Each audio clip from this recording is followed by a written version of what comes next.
പ്രിയപ്പെട്ട പ്രേക്ഷകരെ, നമുക്ക് ഇനി മറ്റൊരു വിഷയം നമ്മൾ ഇന്നലെയൊക്കെ വലിയ രീതിയിൽ ചർച്ച ചെയ്ത ഒന്നായിരുന്നു ഈ ഛത്തീസ്ഗഡിൽ മലയാളി കന്യാസ്ത്രീമാരെ ജയിലിലടച്ച സംഭവം. അപ്പോൾ അതിലെ പ്രതിഷേധം കടുപ്പിക്കാനാണ് പ്രതിപക്ഷത്തിന്റെ തീരുമാനം. പാർലമെന്റ് കവാടത്തിന് മുന്നിൽ 10 മണിക്ക് പ്രതിഷേധ ധർണ നടത്തും. കേരളത്തിൽ നിന്നുള്ള കോൺഗ്രസ് എംപിമാർ ലോക്സഭയിൽ അടിയന്തര പ്രമേയത്തിന് നോട്ടീസ് നൽകിയിട്ടുണ്ട്. രാജ്യത്തൊട്ടാകെ ക്രിസ്ത്യൻ വിഭാഗങ്ങൾക്ക് നേരെ അതിക്രൂരമായ വേട്ടയാടൽ നടക്കുകയാണെന്നും ഇതിനെതിരെ ശക്തമായി പ്രതികരിക്കണമെന്നും ആന്റണി MP ന്യൂസ് മലയാളത്തോട് പ്രതികരിച്ചു. അദ്ദേഹത്തിന്റെ വാക്കുകൾ കേൾക്കാം ആദ്യം. ഇത്രയേറെ വേട്ടയാടൽ നടന്നിട്ടും ആ സഹിഷ്ണുതയുടെ നിലപാടിൽ നിന്ന് ഒരു ഇഞ്ച് പോലും പുറകോട്ട് പോയിട്ടില്ല. ഇത് ഇന്ത്യയൊട്ടാകെ അതിക്രൂരമായ വേട്ടയാടൽ നടക്കുകയാണ്. ഇതിനെതിരെ അതിശക്തമായ പ്രതികരണം അനിവാര്യമാണ്. ക്രൈസ്തവ സംഘടനകളും നേതൃത്വം കൊടുക്കുന്ന CBC പോലുള്ള ഉന്നതമായ പ്രസ്ഥാനങ്ങളും കുറെ കൂടി ശക്തമായി പ്രതികരിക്കേണ്ടതുണ്ട്. ഡൽഹിയിൽ നിന്ന് ശരത്തിലുണ്ട്. ശരത്ത്, ഈ വിഷയത്തിൽ MPമാർ കടുത്ത നിലപാടിലാണ്. ഇപ്പോൾ ആന്റണിയുടെ വാക്കിൽ നമ്മൾ കേട്ടു. കഴിഞ്ഞ ദിവസം KC വേണുഗോപാലൻ സമാനമായ രീതിയിൽ ഈ വിഷയം പാർലമെന്റിൽ ഉന്നയിക്കുമെന്ന് പറഞ്ഞിരുന്നു. ഇപ്പോൾ പ്രതിഷേധ ധർണയ്ക്ക് എപ്പോഴാകും തുടക്കമാവുക? ഒപ്പം തന്നെ ഇന്നിപ്പോൾ ഈ കന്യാസ്ത്രീകൾ ജാമ്യാപേക്ഷ കൂടി നൽകുന്നുണ്ടല്ലോ അല്ലേ?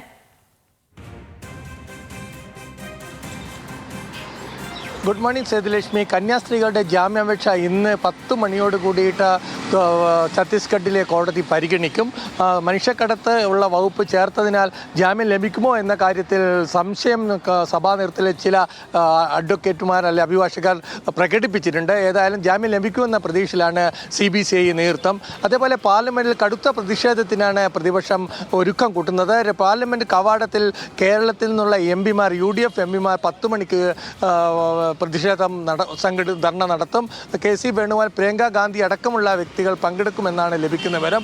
എന്നാൽ ഇടതു MPമാരായിട്ട് 10:30 മണിക്കാണ് പ്രതിഷേധം സംഘടിപ്പിക്കുന്നത്. ഇവർ രണ്ടുപേരുടെ ഒരുമിച്ച് പ്രതിഷേധം സംഘടിപ്പിക്കുന്ന ഒരു ചർച്ചയിലേക്ക് ഇപ്പോൾ ചർച്ച നടന്നുകൊണ്ടിരിക്കുക. അങ്ങനെയാണെങ്കിൽ 10:30 മണിക്കായിരിക്കും പ്രതിഷേധം, ഒരുമിച്ചുള്ള പ്രതിഷേധം ഉണ്ടെങ്കിൽ ഉണ്ടാകുക. ഏതായാലും കടുത്ത രീതിയിൽ തന്നെയാണ് അംഗങ്ങൾ ഈ വിഷയത്തെ പാർലമെന്റിൽ അവതരിപ്പിക്കാനും ഉദ്ദേശിക്കുന്നത്. ചോദ്യോത്തര വേള റദ്ദു ചെയ്ത് അല്ലെങ്കിൽ നിർത്തിവെച്ച ഈ വിഷയം ചർച്ച ചെയ്യണമെന്നാവശ്യപ്പെട്ട ലോക്സഭയിൽ MPമാർ, UDF MPമാരും LDF MPമാരും അടിയന്തര പ്രമേയത്തിന് നോട്ടീസ് നൽകിയിട്ടുണ്ട്. KC വേണുഗോപാൽ, അതുപോലെ ആന്റണി, ബെന്നി ബെഹനാൻ തുടങ്ങിയ എല്ലാ MPമാരും, കെ പ്രേമൻ തുടങ്ങിയ UDF MPമാരൊക്കെ തന്നെ ഈ നോട്ടീസ്, അടിയന്തര പ്രമേയത്തിന് നോട്ടീസ് സ്പീക്കർക്ക് നൽകിയിട്ടുണ്ട്. ഇപ്പോൾ മന്ത്രി MP രാജേഷ് ഇതേ വിഷയത്തിൽ ഇപ്പോൾ മാധ്യമങ്ങളോട് പ്രതികരിക്കുന്നുണ്ട്. ഒന്ന് കമ്മ്യൂണിസ്റ്റുകാർ, 2 മുസ്ലിങ്ങൾ, 3 ക്രൈസ്തവർ. ഇതിനെ 3നെയും ആഭ്യന്തര ശത്രുക്കളായിട്ട്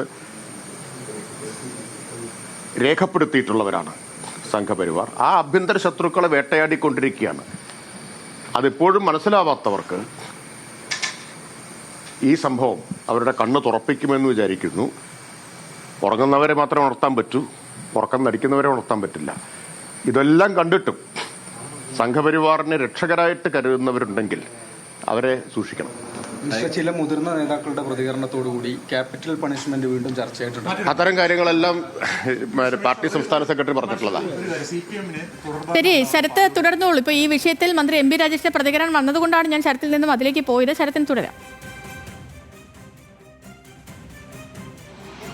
സേതു, ഈ പാർലമെന്റിൽ രാജ്യസഭയിലാകട്ടെ മുസ്ലിം ലീഗ് അംഗം ഹാരിസ് ബിരാൻ, അതേപോലെ CPI അംഗം സന്തോഷ് കുമാർ, CPM അംഗം MA റഹീം എന്നിവരൊക്കെ അടിയന്തര പ്രമേയത്തെ വകുപ്പ് 267 ഉപയോഗിച്ച് അടിയന്തര പ്രമേയത്തിന് നോട്ടീസ് നൽകി കഴിഞ്ഞു. ചോദ്യോത്തര വേള നിർത്തിവെച്ച ക്രൈസ്തവർക്കെതിരെയുള്ള ആക്രമണം ചർച്ച ചെയ്യണമെന്നാണ് സേതുലക്ഷ്മി ഇവർ ഈ അടിയന്തര പ്രമേയത്തോട് ആവശ്യപ്പെട്ട്. ഏതായാലും പാർലമെന്റ് ധർണ കഴിഞ്ഞ ശേഷം അതിനുശേഷം പാർലമെന്റ് ആരംഭിക്കുമ്പോൾ ഈ നടുത്തളത്തിലിറങ്ങി പ്രതിഷേധിക്കാൻ വരെ കേരള MPമാർ തയ്യാറാകുമെന്നാണ് നമുക്കിപ്പോൾ ലഭിക്കുന്ന സൂചന. ഏതായാലും രാഹുൽ ഗാന്ധി പാർട്ടി നേതാക്കളുമായുള്ള ചർച്ച നടത്തുന്നുണ്ട്. അതിനുശേഷമായിരിക്കും പ്രതിഷേധത്തെക്കുറിച്ചുള്ള ഒരു അനുവാദം